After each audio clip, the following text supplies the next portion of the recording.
Salut tout le monde, c'est Hugo et aujourd'hui on va parler du DJI Mavic Air 2 et plus en particulier le Flymore Combo.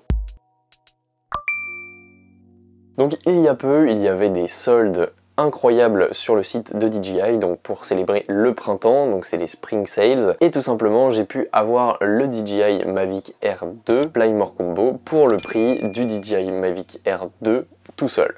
Donc c'est génial, je vais pouvoir vous en parler plus en détail. Et dans ce pack, vous avez le drone, vous avez aussi une télécommande, un triple chargeur puisque vous avez 3 batteries, ainsi que des filtres ND. Les filtres ND, c'est tout simplement des lunettes de soleil pour votre drone. Aujourd'hui, je vais pouvoir vous en parler puisque j'ai passé quelques semaines à l'utiliser, j'ai fait plusieurs événements avec et je vais pouvoir vous en parler puisque même si c'est un drone qui date d'il y a 2 ans, c'est vraiment un drone intéressant à prendre en compte si jamais vous voulez acheter un drone pour entrer dans le monde professionnel. Avant, j'avais tout simplement un Parrot Bebop 2, donc j'ai revendu ce drone et vraiment c'est le jour et la nuit entre la technologie Parrot et la technologie DJI. Déjà niveau transport, moi j'avais une énorme boîte, maintenant tout tient dans une petite sacoche. Elle est fournie avec et elle est vraiment fonctionnelle puisqu'il y a énormément de rangement dedans. Ensuite, le drone est pliable, donc il se trouve à l'intérieur de la petite sacoche avec des hélices détachables sans outils. Et par rapport au Bebop 2, moi j'avais un outil que je devais emmener à chaque fois avec moi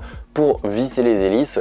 Et tout simplement là c'est carrément bien puisqu'il n'y en a pas. Quand j'oubliais cet outil, tout simplement je ne pouvais pas faire voler le drone et donc je suis bien content que ce soit sans outil. Vous avez une manette qui est tout simplement géniale au niveau autonomie et ergonomie avec des joysticks qui se dévissent et se rangent sous la manette. Ça c'est vraiment pratique pour le rangement. L'antenne de la manette permet au drone d'aller à 10 km du pilote, donc c'est vraiment énorme. Mais 10 km, faites attention, c'est vraiment dans le meilleur des situations quand vous n'avez pas d'interférence, quand vous n'avez pas d'arbres ou d'obstacles qui gâchent la communication avec le drone, mais c'est pas grave si jamais le drone se déconnecte plus de 30 secondes ou de la durée que vous avez mis sur l'application, et tout simplement vous avez un return to home, donc c'est tout simplement un point GPS que le drone va prendre et vers lequel le drone va se diriger si jamais il y a une perte de connexion. Les 3 batteries ont chacune 34 minutes d'utilisation, donc ça vous fait 1h30 au total de vol pour avoir fait un événement familial avec.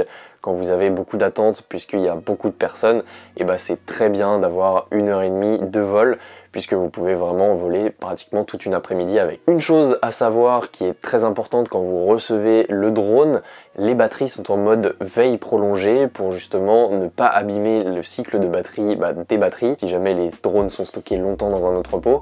Et tout simplement, il faut les réveiller en les chargeant une à une avec le chargeur simple la première fois et ensuite vous pourrez le recharger avec le chargeur triple, mais la première fois quand vous recevez le drone, vous ne pourrez pas charger les 3 batteries en même temps, il faudra les recharger toutes chacune à son tour jusqu'à 100% afin de les réveiller. Ce drone filme en 4K 60 fps et en 4K zoomé, donc c'est à dire qu'il va zoomer dans la caméra pour pouvoir être plus loin du sujet mais d'avoir toujours un cadre focus sur le sujet. Et vous avez aussi énormément de modes avec lesquels filmer, franchement il y a des timelapse, il y a des hyperlapse, c'est vraiment super agréable à utiliser. D'ailleurs pour stocker tous ces fichiers, vous avez 7 Go de mémoire interne au drone et ensuite vous avez un slot de carte micro SD pour enrichir la mémoire du drone. Sur le drone vous avez aussi des détecteurs d'obstacles qui vous permettront de détecter ces obstacles là et réagir en fonction de ce que vous avez paramétré dans l'application. Donc si jamais vous avez paramétré de contourner l'obstacle, il va agir de lui-même et contourner l'obstacle.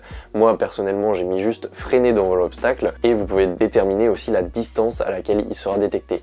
Moi personnellement j'ai mis 5 mètres, c'est largement suffisant, surtout que quand vous décollez vous êtes à moins de 5 mètres de votre drone et il vous détecte quand même. D'ailleurs au niveau de l'atterrissage et du décollage, il y a une touche pour le faire automatiquement et c'est vraiment très simple de le faire. Il vous suffit d'aller assez près du sol, de taper sur une touche et de valider et ensuite le drone décollera ou tout simplement atterrira. D'ailleurs il est raisonnablement silencieux, franchement je l'ai testé dans plusieurs milieux. Au début je me suis dit qu'il était un peu bruyant mais par rapport à ce que j'avais avant au niveau du Bebop 2, c'est clairement moins bruyant. Par contre si vous l'utilisez effectivement dans un endroit où il n'y a vraiment pas de bruit, moi je l'ai utilisé par exemple à côté d'une petite crique, là vous l'entendez carrément même à 100 mètres au-dessus de votre tête si jamais il n'y a aucune rafale de vent, tout simplement simplement les gens qui seront en dessous l'entendront. Moi même à 100 mètres je l'entendais. Et par contre si jamais vous l'utilisez à côté par exemple d'une rivière ou à côté d'un bruit de fond comme l'autoroute, vous l'entendrez pas, il se fondra dans le bruit ambiant et franchement ça c'est un bonheur de pouvoir ne déranger personne quand vous volez. Au niveau de l'ATH du pilotage, c'est vraiment hyper simple à prendre en main et vous avez énormément de réglages pour régler l'exposition, l'ouverture et les modes de film. Vous avez juste 2 touches à faire et ensuite c'est parti, vous faites ce que vous voulez. Tout est réglable et franchement c'est hyper agréable d'avoir ça à portée de main sur le smartphone quand vous êtes en train de piloter.